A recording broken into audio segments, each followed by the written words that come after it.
Another gaslighting tactic that women will use is when they twist your words. So you'll say something very basic, very direct, and they'll take that and make it mean something else and have a problem with it. So you'll say something like, hey man, listen, I just want to relax. I really don't feel like going out tonight. I don't feel like going out to eat tonight. A lot of women will take that and say, oh, well, if you don't want to hang out with me, just say that. If you don't want to be around me or you don't want to be around me and hang out with me, just say that. That's gaslighting. She heard exactly what you said, but she's being selfish in a sense to where she's trying to guilt trip you because you are drained or you don't feel like doing something. Women do shit like that. That's gaslighting. Or let's say you tell your woman, I don't really like the way that you're talking to me right now. I don't really like the way that you disrespect me. Right? And instead of dealing with and being accountable for that, they'll take what you say and catastrophize it and say, oh, well, you're just saying I'm just the meanest, rudest bitch to you ever. I'm just the rudest person in the world. I'm just no good, huh? That's gaslighting, bro. You see what I'm saying? Or you could say something like, hey, I feel like you're not listening to me. Oh, so now you're saying I don't love you and I don't care about you. They twist your words, you know, in order to escape accountability.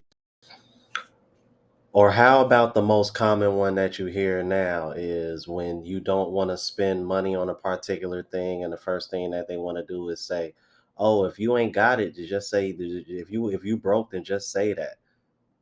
Or if you don't got it, just say that.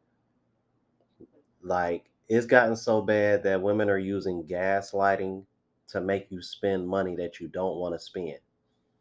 What's going on, YouTube? Is your boy Ron back with another video. If you're new to the platform, welcome to the tribe. By the end of this video, I hope you subscribe. And as you can see, I am in Thailand, man. Land of smiles. Without further ado, let's go ahead and jump into the next clip. Did your wife have to be black? That's my preference. Period. 15 minutes later. The dating pool sometimes is small because you're in a small pool. So I feel like for a lot of black women, especially like just now, we're starting to hear, oh, date white. Open up your horizons. Nice shot. But we gotta keep the community strong, right? Now, for y'all that don't know who that is, that's actually Jessie Woo. She has made her rounds on the internet quite a bit. She talked bad about Kevin Samuels. She's contradicted herself multiple times, just like you saw here. So I'm really not surprised to come across that clip. And that's been one of the big hypocrisies out definitely when it comes to black women, because you're trying to see black women over here, expand your horizons, don't just date black men. And it's like now you over here got black women over here trying to start passport sis, when we all know that's not going to work for the reasons that we already know. I've broke that down a couple times, but I've always found that really sad that when black men date outside of their race, it's always frowned upon amongst black women. But then the moment one of them get with a guy outside of their race, they're like, you go, sis. But you just saw in that clip the exact same thing. So are we surprised? No. Let's keep it moving. You say what your longest relationship was? Yeah, it was my marriage, which was 12 years. Okay, gotcha. 12 years. But you're currently single. Dating, yeah. Dating. When you say you're dating, what do you mean? You have a couple boyfriends, yeah, I'm girlfriends? dating. This is the first time I'm non-monogamous, so I'm dating a person, but I have sexual experiences with other people as well. Okay, so would you consider that person you're dating boyfriend, girlfriend? Yeah, my partner. Your partner? Is it a boyfriend, girlfriend? Yeah, it's a guy. It's a guy. Okay, so how long have you been seeing him? A couple years, several months after divorce. I've been divorced for 3 years. Okay. So yeah. Now, notice the text next to the clip when it says, we never need to be that partner. How do we even know that her quote unquote partner even knows that she's sleeping with other men?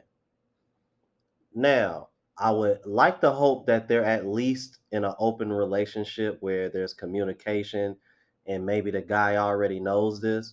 Now, obviously, I don't condone it because y'all already know how, Y'all already know what I think of that, especially when it comes to a guy like Destiny.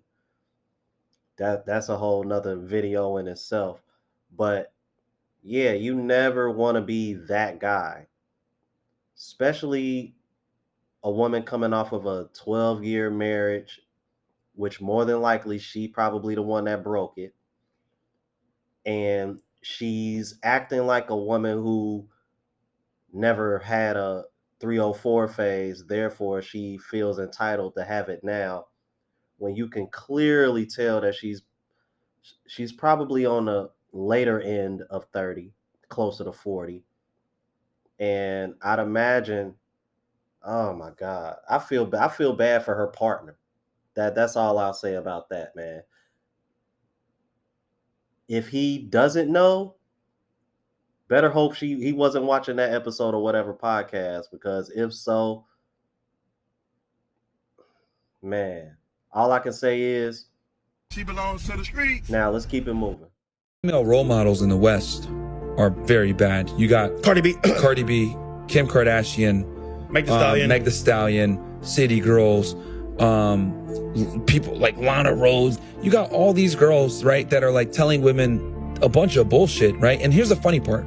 These girls, these strong, independent women, essentially become the man that they wanted in the first place. Ooh. They become a boss babe. They make this money. They become successful. And what women don't understand is when you become a boss babe and you make money and you become successful, what ends up happening is you take on masculine tendencies. You take on masculine traits. And guess what happens when you meet a guy that's actually masculine that meets a masculine woman? Clash.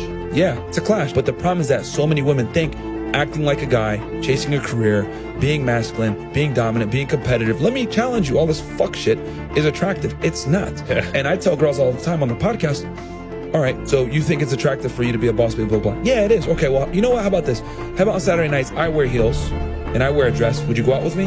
Ew, no.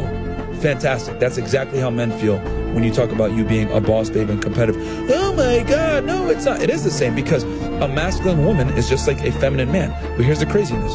Women expect you, right, to be masculine, right? And they can pick and choose when they want to be feminine, and you're supposed to accept them no matter what. But if I act feminine, right, maybe on a Saturday, they would never accept me. So what men want is considered discrimination. What women want is considered standards. You want to know what's really frightening about that? Is the fact that in the West, the women look up to all the women that they name. They look up to them more so than any kind of woman that they know of that's in a long sustaining relationship or marriage. Have y'all noticed that? Like, y'all don't never see women who look up to women that are married for a long time. They don't want to take advice from older women that know better, that understand men. It's like they've disregarded the whole one of the main purposes of life is passing down info from one generation to another, so that way the following generation can be better. Instead, it's like everything is just going backwards. And it's really sad to see. But not as sad as this next clip that I'm about to show you guys, man. Check this out. I have been on 90 dates with 90 different men in the past year and a half. Now, like, that is a lot of people. I don't know how I did that. I'm giving myself a pat on the back because that took hustle. Wait, 90 guys in less than 2 years. And if each one spent about $50 on you, that's about $4,500 in free food. And none of those worked out? Did that woman really just say it took hustle? Like it took you some kind of effort to get these dates? And out of 90 dates, how many of these guys were you even into for real? Like, this is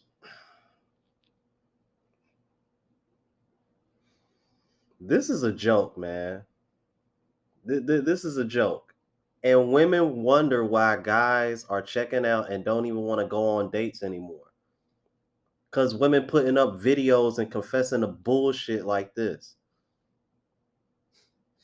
Y'all let me know what y'all thought about this, man. If you're new to the platform, please subscribe. OGs, I appreciate the love and support. Make sure y'all hitting that bell notification. That way y'all know when I'm uploading. Hit the like button because it helps with the algorithm. It helps me reach a broader audience. Also, look out for the travel vlog channel, Unplugged Traveler. Link is in the description and pinned in the comments. To the next video, y'all.